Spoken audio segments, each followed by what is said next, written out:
Good afternoon, everyone. I hope everyone can hear me. Apparently, I have new batteries, so there should be no excuses. You also all have coffee, so no one is going to fall asleep. So, I'm watching you. Anyway, so today I'm here to talk to you about PDI and XML, motivated by a number of things. Essentially, these days we've got a number of data sources coming in XML, be it database dumps, be it transactions of data, transmission of data between systems, between countries, between whatever you want, and transmission of notifications, notification messages. On top of that, I can add the reply from web APIs. I can add, well, a number of other examples. PDI itself has all of the options to pass its own logs in XML for you to parse, pass the status pages in XML, all of those replies. So we need to do two things with this XML, both parse it in an efficient way, and some of the times even construct that XML with very complex structures that, well, we don't actually have the correct infrastructure for in PDI. So let me show you a couple of examples. I split this talk in two parts. Basically, the first one, how to read XML. The second one, how to construct it. And I'll try to construct the exact XML I started from. Yeah, let's see what is this XML I'm talking about. It's standard, it has a schema, and it starts with group 1 element that has sub-elements I call group item N. This is a very straightforward structure, and PDI is perfectly equipped to deal with this.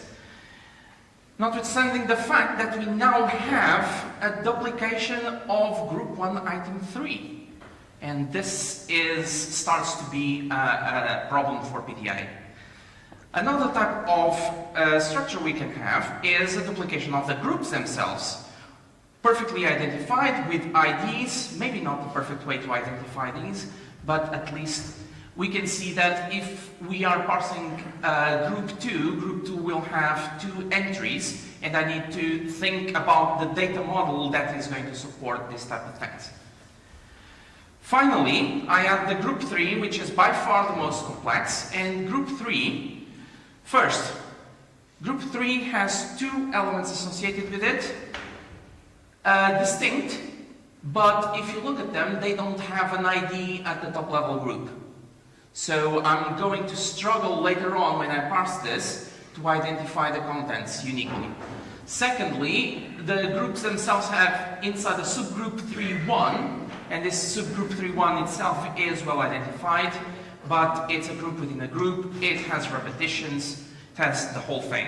So what I'm going to show you is how to try to parse this type of XML. And this is a very simple example, well, we could all probably do the whole parsing and reconstruction of this XML with the native steps, no problem whatsoever. Now imagine this scaled to uncompressed XMLs of 100 to 200 megabytes streaming through PDI. This will take a long, long time. So, in terms of the data model, we'll need to have one table per group, so either a table output or a file output or whatever your output relation you want. You'll have to have one or more tables per subgroup, and so on and so forth. And we'll need to be able to handle item multiplication, if they are repeated multiple times, and eventually the lack of IDs, appropriate IDs. It disappeared. Oh, just likes to do that.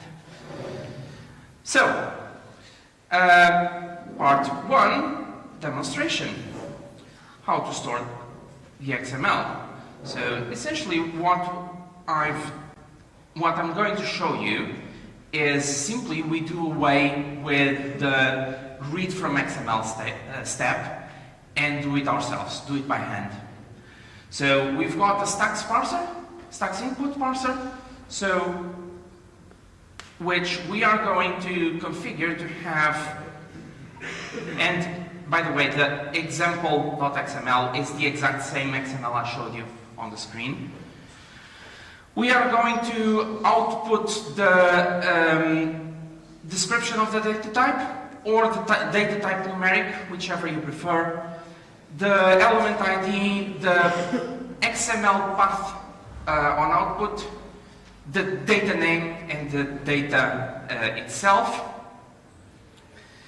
We are, in this particular case, we are only interested in the, let me run this one first time so I can show you the results. So from here, can you all see that? Yeah, probably can. So we've got start element, character, and end elements. We are only interested in this particular case, we're only interested in the characters element, which are the ones which contain the real data. So we filter for that, and from then on we start parsing this output. We start parsing, if you notice, I split the XML path in 0 top level, level 1, blah, blah, blah. So we've got the full path of the XML split into columns in the stream, and now I'm going to start parsing it. So what I'm going to do is I'm going to divide according to my data structure. So group 1, group 2, group 3, as you can see, and then do whatever parsing is appropriate for each individual group. For example, group 1, we had one repetition of item 3.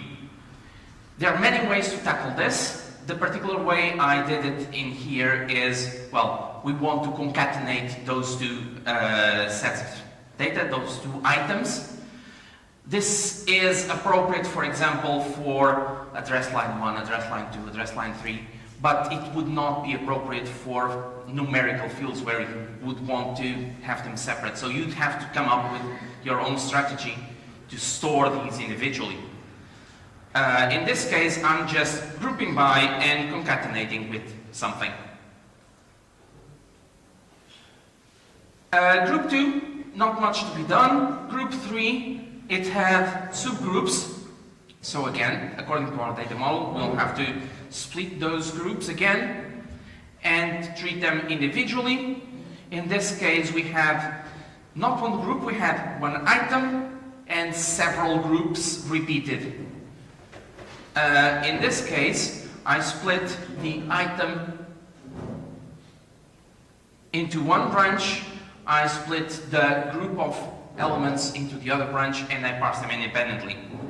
Now, at the end of all of this, I have to actually denormalize each one of the groups, and I have to do it according to my data model. So you can see on each branch we have a denormalizer step. At the end of all of this, I can either throw everything into a database. As I said, one table per group, one table per subgroup, and you can go on. Or you can throw it into files. For the purpose of this demonstration, I'm just throwing everything into serialized file on disk. So I've run this. You can see that for group 1, I had just one entry with item 1, item 2, and item 3 concatenated. Then group 2 had 2 entries. There they are. Group 3 had 2 subgroups and 1 group item, which I, in this case, opted to fully denormalize and duplicate in the data. So we've got subgroup item XYZ for each one of the subgroups, ABC for each one of the subgroups. So this is the way we store the XML in a tabular format for further use. So this gives me kind of a solution for the first part of the problem. Now, part 2, database to XML. Again, we've got a lot of use cases where we want to either dump a database or dump parts of a database, but more often than not, we want to transmit messages signaling another system that a process ended, or even we want to exchange information, so we want to compile large amounts of data into a well-defined XML, albeit complex, and send it to some other system. And in this case, we've got to understand the problems on the database side itself. Is the database information complete? Am I going to have, is the data clean? Is the data joinable along all of the tables? How do we recover the structure? Do we have an initial schema to go by? How do we go about it? How to handle normalized fields? In some cases, you have to denormalize the data before you even start to construct the XML. And do we have concerns about the performance? If you use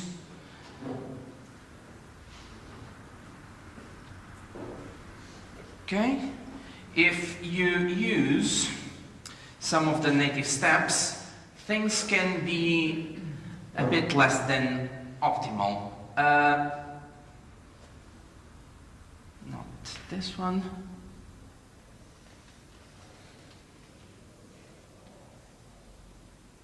For example, if I'm trying to construct group 3.1, which was the complicated one with one group item and two subgroups, and one subgroup duplicated. Let's see what I have on this on this data grid. I'm starting by generating just the item with the corresponding data. Very simple. And then I'm generating the XML, including the parent group and the item. And as you can see, I'm just including the group item, group 3 item 1.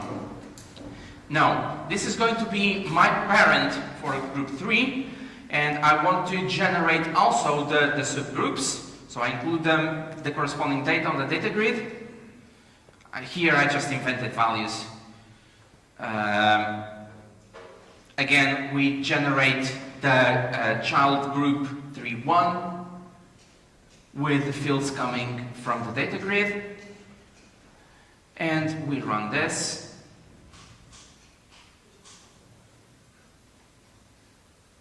And we can see that with an XML join that inserts all of the subgroups inside the top level group, we obtain the type of data that we were looking for. So we've got the group 3 with the group item, and then the group 3.1 with an ID, item 1, so on and so forth. Now, in this case, we have only one group 3. What if we had two group 3s, which is perfectly a possibility to have? If we come here and add another one, and rerun this,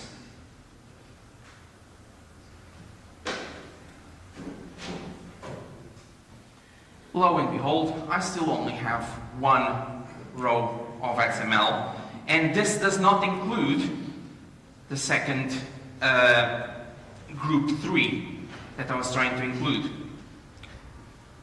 So what's happening here? If we go to the documentation, we actually have that while the target string must have only one row, so the top level group 3 is only going to be able to process one row at a time. What this means is for the set XML files that I was telling you about of 50, 100, 200 megabytes, we have to read from the database one top level row at a time.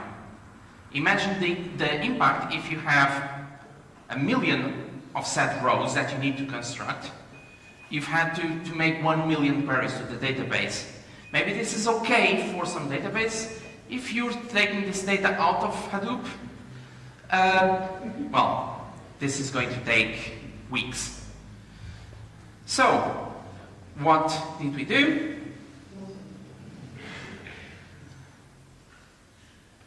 We do it by hand. So we start by reading. In this case, you remember I put everything to serialized files. I'm just reading them now. These are the ones I just constructed. Let me run this to begin with. So I'm reading from the serialized files. You can see that it is exactly the same data in the exact same format. What I'm doing here is I'm simply preparing the data, finding unique rows, and building the XML by hand. It's a dirty trick, but it works. And you can see that I'm also assigning a group ID to some of these things, so that we also have, remember that we had a top level group that didn't have an ID, we assigned them on the fly.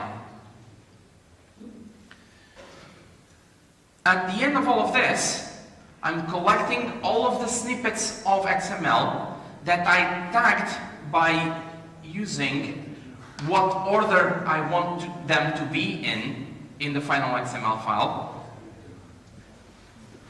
And I'm just sorting the whole thing. So in the end, what you've got is something like this. I wrote the top level here.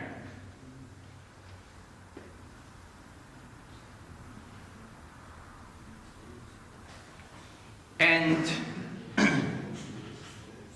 in this way, I'm obtaining one top level row, one row for group 1, one row for group 2, actually one row for each of the group 2s, group 3, one row for each of the group 3, and then the bottom one. Now, this is all well and good. Did it write to file as it should? So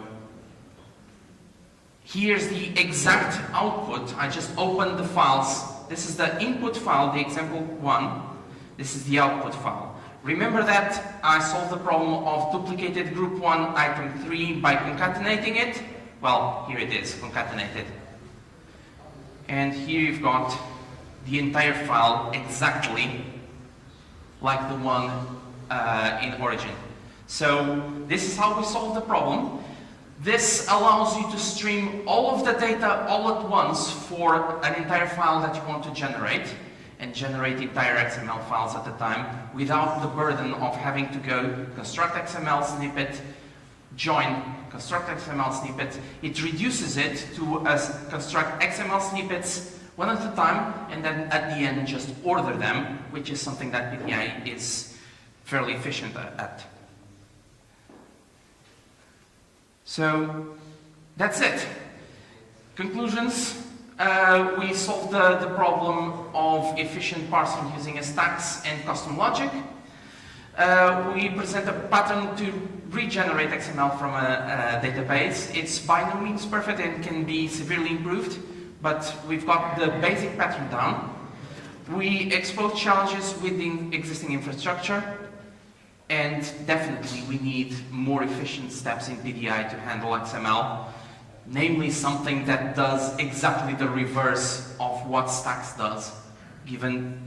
Take the stacks output, construct the XML from there. That's it. Thank you.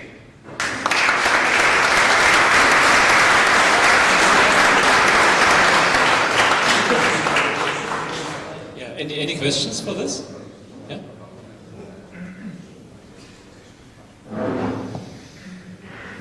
we are also doing this kind of XML stuff, and I was wondering what you are doing now is making your transformation exactly according to one scheme definition. So what if your scheme definition changes? That's why I said that we are using custom logic. The logic has to be appropriate for the scheme. Now, in the future, I would very much like to be able to metadata inject all of this, take the schema from somewhere, and be able to replicate of this. But it will complicate the logic, and it will be a much more complicated logic than one I wanted for a presentation. Okay, yes, but it's exactly what you are saying we are doing now. So the scheme definition we load into a database, and we are using that as an injection for one kind of transformation, a bunch of transformation. So we are doing all parameterized XML handling. So maybe we can talk a little. I mean, all of that can be done. The good thing about this is that you can see that we are parsing and reconstructing XML per top-level element. So this can easily be split into several transformations, metadata injected, allow for schema changes, and then the one thing you have to do is at the end just sort everything out, because you can see that from here the only thing I have is the order in which the groups are set up.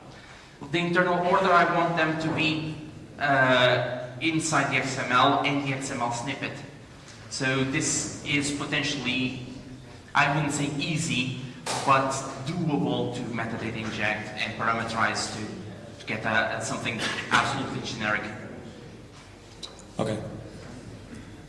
Yeah, thank you. Another question? Okay, then the quick question from my side. Who's using the stacks step? That's cool. Okay. Yeah, so I am the initial author of this step. So I'm happy that it's pretty complicated to do, but it was the only workaround for these kinds of things. Yeah. And we also have improvements on the XML and together with the JSON side on the roadmap, especially to deal with these things. But it's good. Thank you. Thank you.